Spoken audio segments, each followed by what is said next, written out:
है आप सभी दोस्तों का हमारे इस चैनल पे। क्या हाल समाचार है आपके? ठीक ठाक है? तो चलिए आज की क्लास हम लोग देखने वाले हैं क्लास 10th का मॉडल सेट, जो कि 17 फरवरी को जो एग्ज़ाम होने वाला है 2025 में, वे एग्ज़ाम के लिए बहुत ही ज़्यादा महत्वपूर्ण भूमिका निभाने वाली है। क्योंकि दोस्त अगर हमारी 5 मॉडल सेट को आप लोग देख लेते हैं, टोटल मिला के 500 ऑब्जेक्टिव हुआ।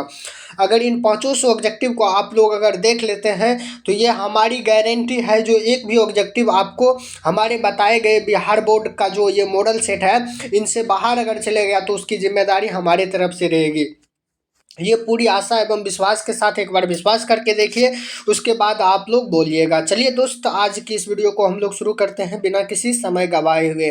तो कहता है, जातिवाद के पोषक यानी जातिवाद के पोषक द्वारा श्रम विभाजन किसका रूप माना जाता है? किसका रूप माना जाता है?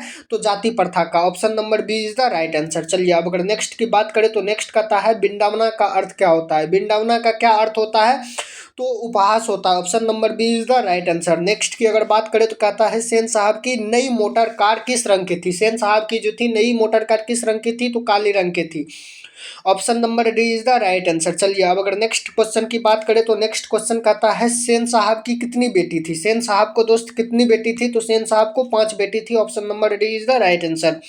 चलिए अब अगर नेक्स्ट क्वेश्चन की बात करते हैं तो नेक्स्ट क्वेश्चन कहता है, कौन सी लिपि दाएं से बाएं की ओर लिखी जाती है? कौन सा जो लिपि है दाएं से बाएं की ओर लिखी जाती है? तो फारसी लिपि। Option number D is the right answer. चलिए अब अगर नेक्स्ट की क्वेश्चन की बात करें तो नेक्स्ट कहता है, स्वध्वनि का उच्चारण स्थान कहाँ है? स्वध्वनि का जो है उच्चारण स्थान कहाँ पर है? कहाँ पर है दोस्त? तो तालु पे है। Option number B is the right answer. चलिए अब अगर नेक्स्ट क्वेश्चन की बात करें तो नेक्स्ट कहता है, हिमालय शब्द किस संज्ञा के भेद के अंतर्गत आता है? हिमालय शब्द जो है किस संज्ञा के भेद के अंतर्गत आता है? तो वे आता है व्यक्तिगत। Option number B is the right answer. व्यक्तिवाचक संज्ञा के अंतर्गत आता है। चलिए अब अगर नेक्स्ट क्वेश्चन की दोस्त हम लोग बात करें तो नेक्स्ट क्वेश्चन कहता है, लघुता यानी लघुता जो है, लघुता यानी लघुता संज्ञा कौन सा संज्ञा है? लघुता जो है कौन सा संज्ञा है? तो वह है बहुवाचक संज्ञा। Option number C is the right answer. चलिए अब अगर नेक्स्ट क्वेश्चन की बात करते हैं तो नेक्स्ट कहता है, निर्मोहन का संधि विच्छेद करें। निर्मोहन का संधि विच्छेद क्या होगा? निर्मोहन का संधि विच्छेद क्या होगा दोस्त? तो निर्मोहन का हो जाएगा निह जोड़ मोह बराबर निर्मोह। Option number A is the right answer. चलिए अब अगर नेक्स्ट क्वेश्चन की बात करते हैं तो नेक्स्ट क्वेश्चन कहता है, जो प्रत्न मानव का अर्थ क्या होता है? प्रत्न मानव का अर्थ क्या होता है? तो इसका होता है प्राचीन मानव। Option number C is the right answer. चलिए अब अगर नेक्स्ट क्वेश्चन की बात करते हैं तो नेक्स्ट क्वेश्चन 11 नंबर का क्या कहता है? 11 नंबर का कहता है, मैक्स मुलर ने संस्कृत यानी संस्कृत भाषा का अध्ययन कौन से विश्वविद्यालय में प्रारंभ की थी? मैक्स मुलर ने संस्कृत भाषा का अध्ययन कौन सी विश्वविद्यालय में प्रारंभ की थी दोस्त? तो वे कौन सा में किया था? तो ऑप्शन नंबर ए हो जाएगा, लिपंजिक विश्वविद्यालय। Option number A is the right answer. चलिए अब अगर नेक्स्ट क्वेश्चन की हम लोग बात करें तो नेक्स्ट क्वेश्चन कहता है, भीमराव अंबेडकर। नेक्स्ट क्वेश्चन दोस्त क्या कहता है, भीमराव अंबेडकर ने निम्न में से किसकी रचना की है? डॉक्टर भीमराव अंबेडकर जो है निम्न में से किसकी रचना की है? तो आप लोगों को पता ही होगा, जो जाति प्रथा और श्रम विभाजन। Option number C is the right answer. चलिए अब अगर नेक्स्ट क्वेश्चन की बात करें तो नेक्स्ट क्वेश्चन कहता है, मैक्स मुलर क्या कहता है दोस्त? नेक्स्ट क्वेश्चन कहता है आप लोगों को, मैक्स मुलर ने हितोपदेश का अनुवाद कौन सी भाषा में करवाए? मैक्स मुलर जो है हितोपदेश की भाषा यानी हितोपदेश का अनुवाद किस भाषा में करवाई? तो किस भाषा में करवाई थी? तो जर्मन में। Option number C is the right answer. चलिए अब अगर नेक्स्ट क्वेश्चन की बात करें तो नेक्स्ट क्वेश्चन कहता है, नखधर मनुष्य कहता है, नखधर मनुष्य किस पर भरोसा करके आगे की ओर चल पड़ता है? नकधर मनुष्य जो है किस पर भरोसा करके आगे की ओर चल पड़ता है? तो किस पर दोस्त चल पड़ता है? तो एटम बम पर। किस पर? तो एटम बम पर। Option number D is the right answer, जो कि आप लोगों को हिरोशिमा कविता में पढ़ाया होगा। ठीक है। चलिए अब अगर नेक्स्ट क्वेश्चन 15 नंबर की बात करें तो कहता है, षड्यंत्र का संधि विच्छेद क्या होता है? षड्यंत्र का संधि विच्छेद क्या होता है? क्या होता है? तो षड्यंत्र यंत्र बराबर षड्यंत्र। Option number A is the right answer. चलिए अब अगर नेक्स्ट क्वेश्चन की बात करते हैं तो नेक्स्ट क्वेश्चन कहता है, जो अभ्यर्थी में कौन सा संधि है? अभ्यर्थी में जो कौन सा संधि है? तो यन संधि है। Option number B is the right answer. चलिए अब अगर नेक्स्ट की बात करते हैं तो नेक्स्ट कहता है, पर्यावरण में है। पर्यावरण में कहता है कौन सा संधि है दोस्त, तो पर्यावरण में कौन सा संधि है, तो यम संधि है। Option number B is the right answer. चलिए अब अगर नेक्स्ट की बात करते हैं तो कहता है, एक सेकेंड, आप लोगों को ऑप्शन दिखानी पड़नी चाहिए क्योंकि ऑप्शन नहीं दिख रही है। एक सेकेंड रुक जाइए। हाँ, कहता है किस यानी किस समास में पहला संख्या यानी पहला पद संख्यावाचक होता है, किस संज्ञा में जो है पहला सब शब्द संख्यावाचक होता है, तो द्विगु में होता है। Option number B is the right answer. चलिए अब अगर नेक्स्ट क्वेश्चन की हम लोग बात करें तो नेक्स्ट क्वेश्चन कहता है दया यानी दर्तिची की हड्डी क्या था। अब जो था दर्तिची की हड्डी क्या था, यानी दर्तिची की हड्डी क्या था दोस्त, तो क्या था, तो इंद्र का वज्र था। Option number B is the right answer. आप लोग देखे होंगे जो इंद्र भगवान हड्डी में इस प्रकार की ये शस्त्र लिए रहते हैं ना हाथ में, यही था दत्तचिकी की यानी दत्तचिकी की हड्डी की बनी हुई है। ये छाती की हड्डी होती है जो कि इंद्र भगवान के हाथ में रहता है। ठीक है, चलिए अब अगर 20 नंबर क्वेश्चन की बात करते हैं तो 20 नंबर का क्वेश्चन क्या कहता है, देवनागरी लिपि। देवनागरी लिपि पे यानी देवनागरी लिपि में मुद्रण में टाइप कब बने, देवनागरी लिपि में यानी मुद्रण में टाइप कब बने, तो कब बने दोस्त, तो 2 सदी पहले। Option number A is the right answer. अरे यार, ऑप्शन नंबर ए हो जाएगा। ठीक है, चलिए अब अगर नेक्स्ट क्वेश्चन की बात करते हैं तो नेक्स्ट क्वेश्चन 21 नंबर में क्या कहता है। 21 नंबर का क्वेश्चन कहता है हिंदी भाषा की लिपि है। हिंदी भाषा की क्या लिपि है, तो देवनागरी है। ये आप लोगों को बचपन से पढ़ाता होगा। ठीक है, चलिए अब अगर नेक्स्ट क्वेश्चन 22 नंबर की बात करते हैं तो 22 कहता है कहानी में। कहानी है, इनमें से जो है कौन सा कहानी है, तो क्या नाखून क्यों बढ़ता है, कहानी तो नहीं है। फिर नौबत खाने में इबादत, व्यक्तिगत चित्रकला, ये भी कहानी नहीं है। परंपरा का मूल्यांकन, ये भी नहीं है। तो बहादुर एक कहानी है। Option number B is the right answer. उधर मछली कहानी है। तो इन सभी बातों को आप लोग ध्यान रखिएगा। चलिए अब 23 नंबर क्वेश्चन की हम लोग बात करते तो कहता है बहादुर कहानी के लेखक कौन है। बहादुर कहानी का लेखक कौन है, तो नलिल बिलोचन शर्मा नहीं है, विनोद कुमार शुक्ल नहीं है, अशोक वाजपेयी नहीं है, तो अमरकांत है। कौन है, Amarkant. Option number B is the right answer. चलिए अब अगर नेक्स्ट की बात करें तो नेक्स्ट कहता है 24 नंबर का क्वेश्चन, अमरकांत का जन्म कब हुआ था। अमरकांत का जन्म जो था वे दोस्त कब हुआ था, तो जुलाई 1924 में हुआ था। Option number C is the right answer. चलिए अब अगर नेक्स्ट 25 नंबर की बात करें तो कहता है युधिष्ठिर में कौन सा समास है। युधिष्ठिर में जो है कौन सा समास है, युधिष्ठिर में बहुवीरी समास है। Option number B is the right answer. क्या है, तो बहुवीरी है। Option number B is the right answer. ठीक है, option number B is the right answer. Yudhishthir, Yudhishthir में कौन सा समास है, तो बहुब्रीहि है। Option number B is the right answer. चलिए अब अगर नेक्स्ट क्वेश्चन की हम लोग बात करें, अगर नेक्स्ट क्वेश्चन की हम लोग बात करें तो नेक्स्ट कहता है 26 नंबर का, जो इनमें से किस शब्द का यानी द्विबंध समास नहीं है। इनमें से किस शब्द का जो है द्विबंध समास नहीं है, तो किसका नहीं है, तो ऑल ऑफ दीज, इनमें से किसी का भी द्विबंध समास नहीं है। Option number D is the right answer. चलिए अब अगर नेक्स्ट क्वेश्चन की बात करते हैं, 27 नंबर क्वेश्चन का कहता है षड्यंत्र में समास बनाइए, यानी षड्यंत्र में समास बनाइए तो कौन सा समास है, तो वे बहुब्रीहि है। Option number A is the right answer. चलिए अब अगर नेक्स्ट क्वेश्चन की बात करें तो नेक्स्ट कहता है परंपरा का मूल्यांकन की विधा है। कहता है यानी परंपरा का मूल्यांकन क्या चीज है, कहानी है, व्यक्तिगत चित्रकला है, निबंध है, या क्या है, तो ये निबंध है। Option number B is the right answer. ठीक है, चलिए अब अगर 29 नंबर क्वेश्चन की हम लोग बात करते हैं तो 29 नंबर का क्वेश्चन कहता है किन लोगों के लिए साहित्य की परंपरा का ज्ञान सबसे आवश्यक है। किन लोगों के लिए साहित्य की परंपरा का ज्ञान सबसे यानी सबसे आवश्यक है, किन लोगों के लिए है दोस्त, तो किन लोगों के लिए है, जो साहित्य में युग परिवर्तन करना चाहता है, जो साहित्य में युग परिवर्तन करना चाहता है। Option number C is the right answer. अब कहता है दोस्त 30 नंबर का, जित जित मैं निरखत हूँ, पंडित बिरजू महाराज का लिखा हुआ है। कहता है पंडित बिरजू महाराज का जन्म कब हुआ था। पंडित बिरजू महाराज का जन्म कब हुआ था, तो 4 फरवरी 1938 को हुआ था। Option number A is the right answer. अब कहता है 31 नंबर का कहता है जो पंडित बिरजू महाराज का संबंध किस घराने से था। पंडित बिरजू महाराज का जो था वे संबंध किस घराने से था, तो लखनऊ से था। Option number A is the right answer. चलिए अब अगर नेक्स्ट क्वेश्चन की हम लोग बात करें तो नेक्स्ट 32 नंबर का क्वेश्चन कहता है स्वदेशी यानी स्वदेश में उपसर्ग बनाइए। स्वदेश में जो है उपसर्ग बनाने के लिए कहता है स्वदेश में कौन सा उपसर्ग होगा, तो स्व होगा। Option number A is the right answer, स्व। स्वदेश में कौन सा उपसर्ग होगा, तो स्व होगा। ठीक है। चलिए अब अगर नेक्स्ट क्वेश्चन की हम लोग बात करते हैं तो कहता है अलविदा में कौन सा यानी उपसर्ग है, बताइए। अलविदा में कौन सा उपसर्ग है दोस्त? तो अलविदा में जो है अल उपसर्ग है, अल। कहता है न, जो आज के बाद तुम्हें अलविदा है, आज से हम दोनों विदा हो गए, ये गर्लफ्रेंड और बॉयफ्रेंड बोलते रहता है, जो आज से तुम्हें अलविदा है, आज के बाद हम तुमसे नहीं मिलेंगे, अपना शकल तक नहीं हमें दिखाना, अलविदा। अलविदा का अर्थ हुआ जो जाओ, अब हम तुम्हें छोड़ के जा रहे हैं। चलिए अब 34 नंबर का क्वेश्चन की अगर हम लोग बात करें तो 34 नंबर का कहता है एन वक्त में कौन सा उपसर्ग है? एन वक्त में कौन सा उपसर्ग है दोस्त?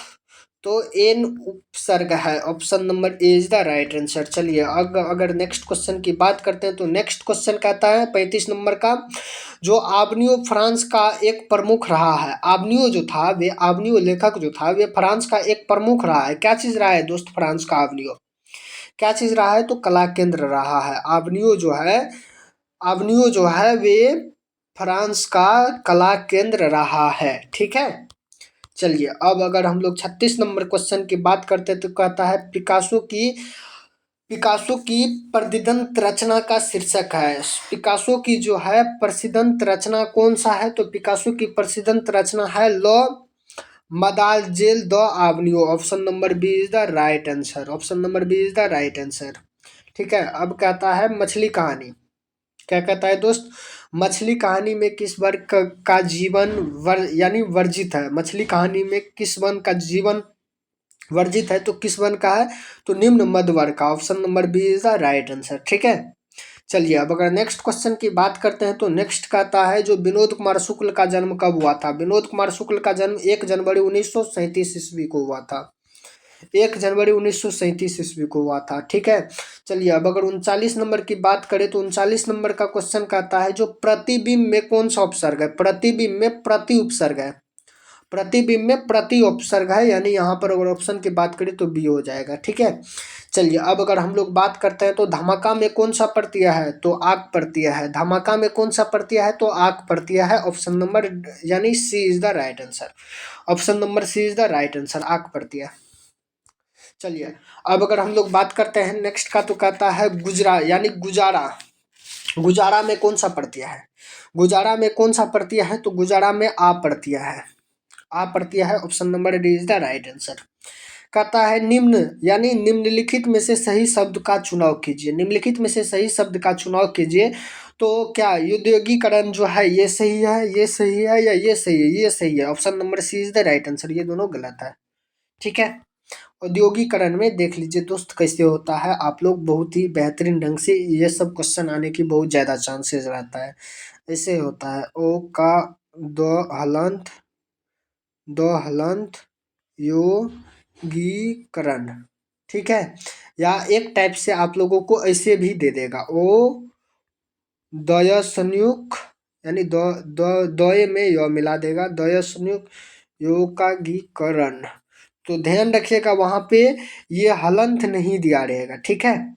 चलिए अब हम लोग बात करते हैं 43 नंबर का। 43 नंबर का क्वेश्चन कहता है नौबत खाने में इबादत।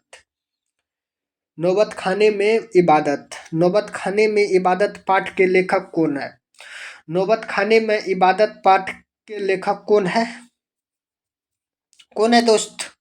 नौबत खाने में इबादत पाठ का लेखक है यतेंद्र मिश्र। नौबत खाने में इबादत, नौबत खाने में इबादत किसका है? तो यतेंद्र मिश्र का है, option number B is the right answer. कहता है बिस्मिल्लाह खां का जन्म कब हुआ था? क्या कहता है 44 नंबर का? कहता है बिस्मिल्लाह खां का जन्म कहाँ हुआ था? बिस्मिल्लाह खां का जन्म कहाँ हुआ था? तो डंगबारा में हुआ था, option number C is the right answer, ठीक है। चलिए अब अगर नेक्स्ट क्वेश्चन की बात करते हैं तो कहता है शोक्लपियर किस भाषा की कवि थे? शोक्लपियर जो था किस भाषा की कवि था? तो फ्रेंच का था, option number C is the right answer. चलिए अब अगर नेक्स्ट की हम लोग बात करें तो कहता है टोल्स्टॉय यानी टोल्स्टॉय किस देश के साहित्यकार थे? टोल्स्टॉय जो थे वे किस देश के साहित्यकार थे? तो टोल्स्टॉय जो थे वे रूस के थे, रूस के थे, ऑप्शन नंबर सी होगा, ठीक है।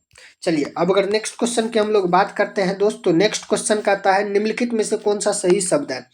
निम्नलिखित में से सही शब्द का चुनाव कीजिए। 47 नंबर का कहता है निम्नलिखित में से सही शब्द का चुनाव कीजिए, तो रासायनिक। रासायनिक option number B is the right answer हो जाएगा। चलिए अब अगर नेक्स्ट क्वेश्चन की बात करते हैं तो कहता है निम्नलिखित में से सही शब्द का चुनाव कीजिए। कौन सा सही शब्द है? तो सर्व, सर्व, सर जो है option number B is the right answer हो जाएगा। चलिए अब अगर नेक्स्ट क्वेश्चन की बात करते हैं तो नेक्स्ट क्वेश्चन कहता है 49 का निम्नलिखित वाक्यों का शुद्ध वाक्य चयनित कीजिए। निम्नलिखित वाक्यों का शुद्ध वाक्य चयनित कीजिए, तो कौन सा हो जाएगा दोस्त? कौन सा हो जाएगा? तो ये पुस्तक छात्रों में बांट दो, option number B is the right answer. ये पुस्तक छात्रों को बांट दो, ये पुस्तकें छात्रों को बांट दो। देखिए दोस्त इसमें एक बात की विशेष ध्यान रखिएगा, जो यहाँ पर देखिए पुस्तकें, यहाँ पर एक पुस्तक की बात कही है इसलिए ये गलत है, और यहाँ पर छात्रों की संख्या अधिक है। छात्रों मतलब एक, यानी एक से अधिक छात्र की बात हो रही है, लेकिन यहाँ पर एक पुस्तक की बात हो रही है। यहाँ पर देखिए अगर एक पुस्तक है, अगर छात्र अगर एक से अधिक है तो कैसे बांट दे? फाड़ फाड़ के बांटे नहीं ना। यहाँ पर देखिए यहाँ पर पुस्तकें अधिक है, छात्र कम है, तो कैसे बटाई होगा? नहीं ना होगा। यहाँ पर जो है दोनों चीज मिला हुआ है, तो option number B is the right answer. ये इसलिए दोस्त हम डिटेल कर दिए, जो इस टाइप का क्वेश्चन आपको पूछ सकता है, ठीक है। तो इन सभी चीजों पे ध्यान रखिएगा, जो कौन सा एक वचन सिंगुलर नंबर है, कौन सा प्लूरल नंबर है, उन सभी बातों को आप लोगों को लेके चलना है। चलिए अब 50 नंबर क्वेश्चन की हम लोग बात करते हैं। निम्नलिखित वाक्यों में से शुद्ध वाक्य का चयनित कीजिए, तो इसका ऑप्शन हो जाएगा राम और सीता बन गए। राम और सीता को, यानी राम और सीता को बन गए, राम और सीता को बन गए। यहाँ पर देखिए राम और सीता बन गए, नहीं होगा, बिल्कुल भी नहीं। राम और सीता में बन गए, राम और सीता में बन गए। तो इन सभी बातों का आप लोगों को ध्यान रखना है। तो राम और सीता को बन गए, राम और सीता को बन गए, यानी राम सीता बन गए, ठीक है। Option number C is the right answer. चलिए अब अगर हम लोग 51 नंबर के क्वेश्चन की बात करते हैं तो कहता है गुरु नानक की रचना है। गुरु नानक की रचना क्या है? तो 51 नंबर में जो नर दुख और दुख सनाही मोह, option number C is the right answer. जो नर दुख में दुख सनाही मोह है, ये है गुरु नानक की रचना। चलिए अब अगर, अरे यार क्या होता है, कुछ कुछ होने लगता है हमें भी। चलिए अब अगर 52 नंबर क्वेश्चन की बात करते हैं तो 52 नंबर कहता है सिख धर्म का, यानी परिवर्तन किसने किया? सिख धर्म की जो है, सिख सिख धर्म का परिवर्तन किसने किया? तो सिख धर्म का परिवर्तन किसने किया था दोस्त? तो गुरु नानक के ने किया था। Option number A is the right answer. चलिए अब अगर नेक्स्ट की हम लोग बात करते हैं तो कहता है यानी का अर्थ क्या है? यानी का अर्थ क्या है? तो यानी का अर्थ क्या है? यानी का अर्थ क्या है? तो वे हो जाएगा खजाना। Option number D is the right answer. यानी का अर्थ क्या हो जाएगा दोस्त? तो खजाना हो जाएगा, याद रखिए, खजाना, खजाना, ठीक है। ऑप्शन नंबर डी है, बट दिखाई नहीं दे रही है, क्या कीजिएगा यार, सबकी मजबूरी होती है, हमारी भी समझा कीजिए। चलिए अब कहता है प्रेम वाटिका किस प्रकार की रचना है? क्या चीज दोस्त? प्रेम वाटिका जो है किस प्रकार की रचना है? तो प्रेम निपुण संबंधी का। Option number B is the right answer. घबराने की कोई बात नहीं है, अरे हम है तो गम किस बात की। 500 ऑब्जेक्टिव करो, बिहार में 50 में 50 अंक पाओ। बिहार बोर्ड में, बिहार में नहीं। अब 50 मार्क तो ये शॉर्ट के, लॉन्ग के लिए आप लोग तैयार कीजिए। चलिए अब अगर नेक्स्ट क्वेश्चन की दोस्त हम लोग बात करें 55 नंबर का, कहता है निम्न में से शुद्ध वाक्य है। निम्न में से क्या है? तो शुद्ध वाक्य है। निम्न में से क्या है? शुद्ध वाक्य है। निम्न में से क्या है? तो शुद्ध वाक्य है। निम्न में से कौन सा शुद्ध वाक्य है? तो गाय और बैल घास चर रहे हैं। Option number C is the right answer. देखिए कितना आसान, देखिए तो किस टाइप की क्वेश्चन सेट किया हुआ है, पैटर्न को समझने का प्रयास कीजिए। इनसे भी बाहर पूछ सकता है, आहट की लिंग निर्णय करें। आहट जो है कौन सा लिंग है? तो वे है उभय लिंग। Option number C is the right answer. कहता है ताज का लिंग निर्णय करे। ताज का लिंग निर्णय करे, तो ताज में कौन सा लिंग है? तो ऑप्शन नंबर ए हो जाएगा पुल्लिंग। चलिए अब अगर नेक्स्ट क्वेश्चन की बात करते हैं 58 की। 58 कहता है तकिया का लिंग निर्णय करे। तकिया का लिंग निर्णय करे, तो ये पुल्लिंग है। Option number A is the right answer, ठीक है। अगर 60 नंबर की बात करें तो कहता है धनानंद किस काल के कवि थे? तो धनानंद जो थे वे रीति युग के कवि थे। Option number D is the right answer. अब 61 नंबर की बात करें तो कहता है क्रिस्तान। क्रिस्तान का अर्थ क्या होता है? तो क्रिस्तान का अर्थ क्या होता है दोस्त? क्रिस्तान का अर्थ क्या होता है? क्रिस्तान, क्रिस्तान का अर्थ होता है, ऑप्शन नंबर डी हो जाएगा, क्रिश्चियन। क्रिस्तान का अर्थ होता है क्रिश्चियन। क्रिस्तान का अर्थ क्या होता है? तो क्रिश्चियन हो जाता है, ठीक है, क्रिश्चियन, ऑप्शन नंबर डी हो जाएगा। चलिए, अब कहता है कवि प्रेम यानी परी कवि प्रेमधन के अनुसार देश के नेताओं से क्या नहीं संभाल रहे हैं? कवि प्रेमधन के अनुसार देश के नेताओं को क्या नहीं संभाल रहे हैं?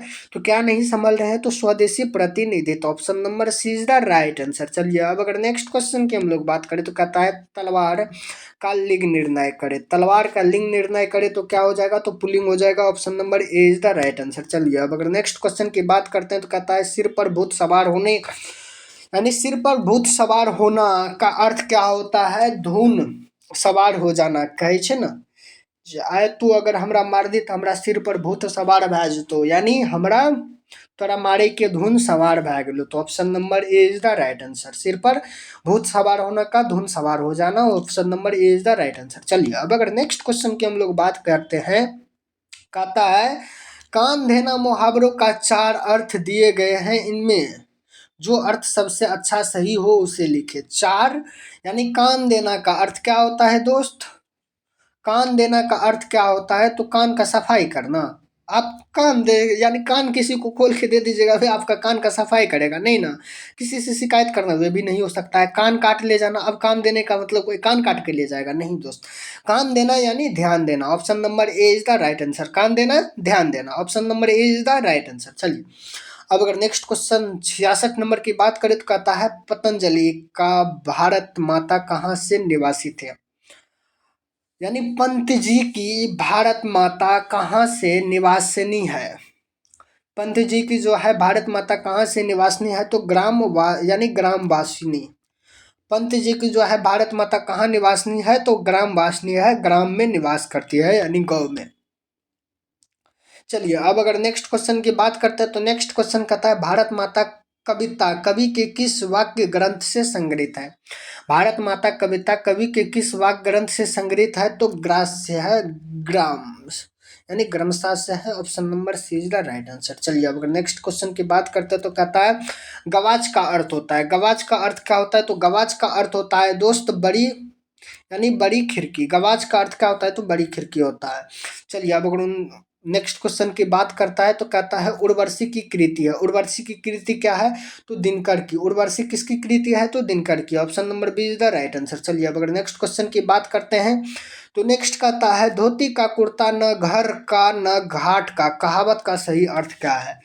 कहता है न धोती का कुर्ता न घर का न घाट का सही अर्थ का क्या, यानी क्या मैंने है? तो कहीं यानी कहीं ठेर ठिकाना न होना, कोई ठोर ठिकाना न होना, option number C is the right answer. दाल भात में दाल भात में मूलचंद्र कहावत का सही अर्थ क्या है? दाल भात में मूलचंद्र कहावत का सही अर्थ क्या है? बिना मतलब का खदन, यानी खदल देना, option number B is the right answer, यानी बिना मतलब का दखल देना। किसी भी काम, जैसे गाँव में इन सब में देखते होंगे, किसी में लड़ाई होता है तो कोई बिना पूछे आ जाता है उन लड़ाई को और आग डालने के लिए, यानी और बढ़ाने के लिए, ठीक है। तो अब 72 नंबर क्वेश्चन कहता है निम्नलिखित में से विपिन किसका पर्यायवाची है? अब जो है इनमें से किसका पर्यायवाची विपिन है? तो जंग का है, ऑप्शन नंबर जंग, यानी डी, ठीक है। चलिए, अब अगर नेक्स्ट क्वेश्चन की बात करते हैं तो कहता है, नेक्स्ट क्वेश्चन क्या कहता है? तो प्रभाकीट किसकी, यानी किसका पर्यायवाची है? प्रभाकीट जो है किसका पर्यायवाची है? तो किसका है? तो वे जंगुनी का, option number C is the right answer. चलिए, अब कहता है हिरोशिमा कविता के कवि कौन है? हिरोशिमा कविता के कवि कौन है? तो सच्चानंद, हीरानंद, वास्यानंद, अज्ञे जी है, option number C is the right answer, ठीक है। चलिए, अब अगर नेक्स्ट क्वेश्चन की बात करते हैं तो कहता है अज्ञे जी का जन्म कब हुआ था? अज्ञे जी का जन्म कब हुआ था दोस्त? तो अज्ञे जी का जन्म कब हुआ था? अज्ञे जी का जन्म हुआ था 7 मार्च 1911 ईस्वी, option number C is the right answer, 7 मार्च 1911 ईस्वी, ठीक है। चलिए, अब अगर नेक्स्ट क्वेश्चन की बात करते हैं, नेक्स्ट क्वेश्चन कहता है खोखा, चलिए अब अगर नेक्स्ट क्वेश्चन की बात करते हैं तो कहता है खोखा को ट्रेनिंग देने के लिए घर पर कौन आता था? खोखा को ट्रेनिंग देने के लिए घर पर कौन आता था दोस्त? तो बड़ई मिस्त्री आता था। खोखा का बाप क्या कहते रहे कि कहते रहे जो तो हमारे बाप जैसे इंजीनियर बनते। किसी चीज को तोड़ता फोड़ता था खोखा तो क्या कहता था? मेरा बेटा इंजीनियर बनेगा। अब कभी कुछ देर के लिए कहाँ बैठ जाते हैं? कभी जो है कुछ देर के लिए कहाँ पर बैठ जाते हैं? तो वृक्ष के छांव में, वृक्ष के छांव में बैठ जाते हैं। चलिए अब अगर नेक्स्ट क्वेश्चन की बात करें तो कहता है कवि के अनुसार घर को किस यानी किससे बचाना है? कवि के अनुसार घर को किससे बचाना है? तो लिटोरो से यानी लुटेरो से। Option number C is the right answer. चलिए अब अगर नेक्स्ट क्वेश्चन की हम लोग बात करें तो नेक्स्ट क्वेश्चन कहता है 79 नंबर का क्वेश्चन कहता है। अब हम लोग शायद लग रहा है जो क्वेश्चन खत्म करने पे आ गए हैं, सेट पूरा होने वाला है, लग तो रहा है अब, लेकिन अभी है। चलिए कहता है निपक्ष, निपक्ष लुंठनी बगेना किसका पर्यायवाची है? ये तीनों जो है किसका पर्यायवाची है? तो यह है तटस्थ का। Option number D is the right answer. ठीक है। चलिए अब अगर नेक्स्ट क्वेश्चन की बात करते हैं तो कहता है हमारी नींद की रचयिता कौन है? हमारी नींद किसकी रचना है? तो वे वीरेन डंगवाल का। Option number B is the right answer. ठीक है। चलिए अब अगर नेक्स्ट क्वेश्चन 81 नंबर का बात करते कहता है हमारी नींद में, नींद किसका प्रतीक है? नींद जो है किसका प्रतीक है? तो वह है गलफत का। नींद किसका प्रतीक है दोस्त? तो गलफत का है। Option number A is the right answer. चलिए अब अगर नेक्स्ट क्वेश्चन की बात करते हैं तो कहता है बीजाक्षर किसकी रचना है? बीजाक्षर जो है किसकी रचना है? तो बीजाक्षर जो है किसकी रचना है? बीजाक्षर किसकी रचना है? तो काव्य संकलन का है। Option number A is the right answer. Option number A is the right answer. चलिए अब अगर नेक्स्ट क्वेश्चन की बात करते हैं तो कहता है अक्षर ज्ञान कविता कहाँ से ली गई है? अक्षर ज्ञान कविता कहाँ से ली गई है? तो कवि ने कहाँ से, यानी कवि ने कहाँ से, कवि ने कहाँ से अक्षर ज्ञान कविता कहाँ से ली गई है? एक सेकेंड दोस्त। अक्षर ज्ञान कविता कहाँ से ली गई है? तो कवि ने कहाँ, कवि ने कहाँ से। Option number B is the right answer. कवि ने कहाँ से ली गई है। ठीक है। चलिए अब अगर नेक्स्ट क्वेश्चन 84 का बात करें तो कहता है लौट कर आऊंगा फिर किसकी कविता है? लौट कर आऊंगा फिर किसकी कविता है? तो यह है जीवानंद दास की। Option number B is the right answer. चलिए अब अगर नेक्स्ट क्वेश्चन की बात करते हैं तो नेक्स्ट क्वेश्चन का आता है 85 नंबर का जीवानंद दास का निधन कितनी आयु में हुआ? तो जीवानंद दास का जो मृत्यु हुआ था कितनी आयु में हो गया था? तो 55 वर्ष की आयु में। Option number C is the right answer. ठीक है। चलिए अब अगर नेक्स्ट क्वेश्चन की बात करते हैं तो कहता है उर्मी का पर्यायवाची शब्द होता है तरंग होता है। Option number A is the right answer. चलिए अब अगर नेक्स्ट क्वेश्चन की बात करते हैं तो नेक्स्ट कहता है यानी उमुक का विपरार्थक शब्द क्या होता है? उमुक का यानी उमुक का विपरार्थक शब्द क्या हो जाएगा? क्या हो जाएगा? तो विमुख हो जाएगा। उमुक का विपरार्थक शब्द विमुख। Option number B is the right answer. अब चलिए अब अगर बात करते हैं नेक्स्ट क्वेश्चन की तो नेक्स्ट क्वेश्चन क्या कहता है? नेक्स्ट क्वेश्चन क्या कहता है? जो लहू लोहान, लहू लोहान कौन भटकेगा? लहू लोहान जो है कौन भटकेगा? तो भगवान के पैर, भगवान के पैर। Option number D is the right answer. चलिए अब अगर नेक्स्ट क्वेश्चन की बात करते हैं तो नेक्स्ट क्वेश्चन कहता है किसका शानदार बलदार गिर जाएगा? किसका शानदार बल यानी बलदा गिर जाएगा? तो प्रभु का। Option number A is the right answer. चलिए अब अगर नेक्स्ट क्वेश्चन की बात करते हैं तो अरे यार क्यों गुस्सा हो रहे हो, क्यों गुस्सा हो रहे हो भाई? अब कहता है मंगवा की बहू का क्या नाम था? मेरे भाई मंगवा की बहू का क्या नाम था? तो नजमा था। Option number A is the right answer. मंगवा की बहू का नाम नजमा। दही वाली मंगवा के लेखक कौन है? दही वाली मंगवा के जो है लेखक कौन है? तो वह है Srinivas ji. Option number C is the right answer. चलिए अब कहता है उपसर्ग का विलोम क्या होता है? उपसर्ग यानी उपसर्ग का विलोम क्या होता है? तो उपसर्ग का विलोम होता है प्रत्यय। Option number D is the right answer. Option number D is the right answer. ठीक है। चलिए अब अगर नेक्स्ट क्वेश्चन की बात करते हैं 93 की तो 93 नंबर का क्वेश्चन कहता है उच्छ्वास का विलोम क्या होगा? उच्छ्वास का विलोम क्या होगा? तो उच्छ्वास का जो विलोम होगा वे निवास होगा। Option number A is the right answer. चलिए अब अगर नेक्स्ट क्वेश्चन की बात करते हैं नेक्स्ट कहता है उपापो का विलोम कौन सा होगा? उपापो का विलोम कौन सा होगा? तो निश्चित होगा। Option number D is the right answer. चलिए अब अगर नेक्स्ट क्वेश्चन की बात करते हैं तो नेक्स्ट क्वेश्चन कहता है 95 का जो लक्ष्मी का घर किस चीज का बना था? तो घास और मिट्टी का बना हुआ था। Option number A is the right answer. अब कहता है गुण निधि कहाँ से लौट कर आया? गुण निधि जो है है कहाँ से लौट कर आया था, तो गुण निधि कहाँ से लौट कर आया था दोस्त, तो गुण निधि जो था वे कटक से लौट के आया था। गुण निधि कहाँ से लौट के आया था, तो कटक से लौट के आया था। ठीक है, चलिए अब अगर 97 नंबर की बात करते हैं, 97 नंबर के, तो कहता है मंगू की माँ को कितनी संतान थी। मंगू की माँ को कितनी संतान थी, तो वे 4 संतान थी। Option number C is the right answer. चलिए अब अगर नेक्स्ट क्वेश्चन की बात करते हैं, तो कहता है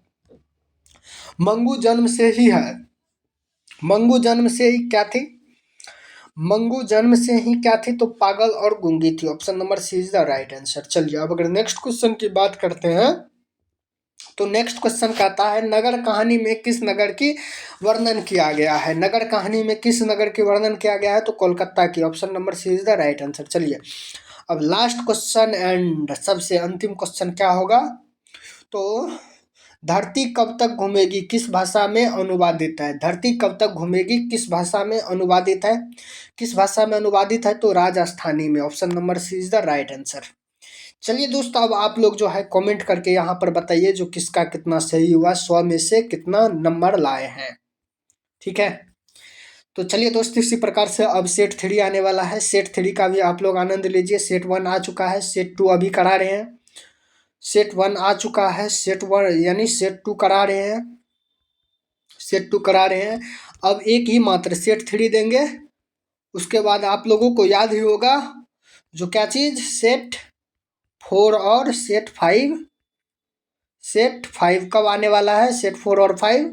तो जैसे आप लोगों को 17 फरवरी को एग्ज़ाम है 2025 में, तो ये सेट जो आएगा आप लोगों को कब आएगा, तो ये आ जाएगा 16 फरवरी 2025 को आ जाएगा 8 बजे सुबह तक में AM।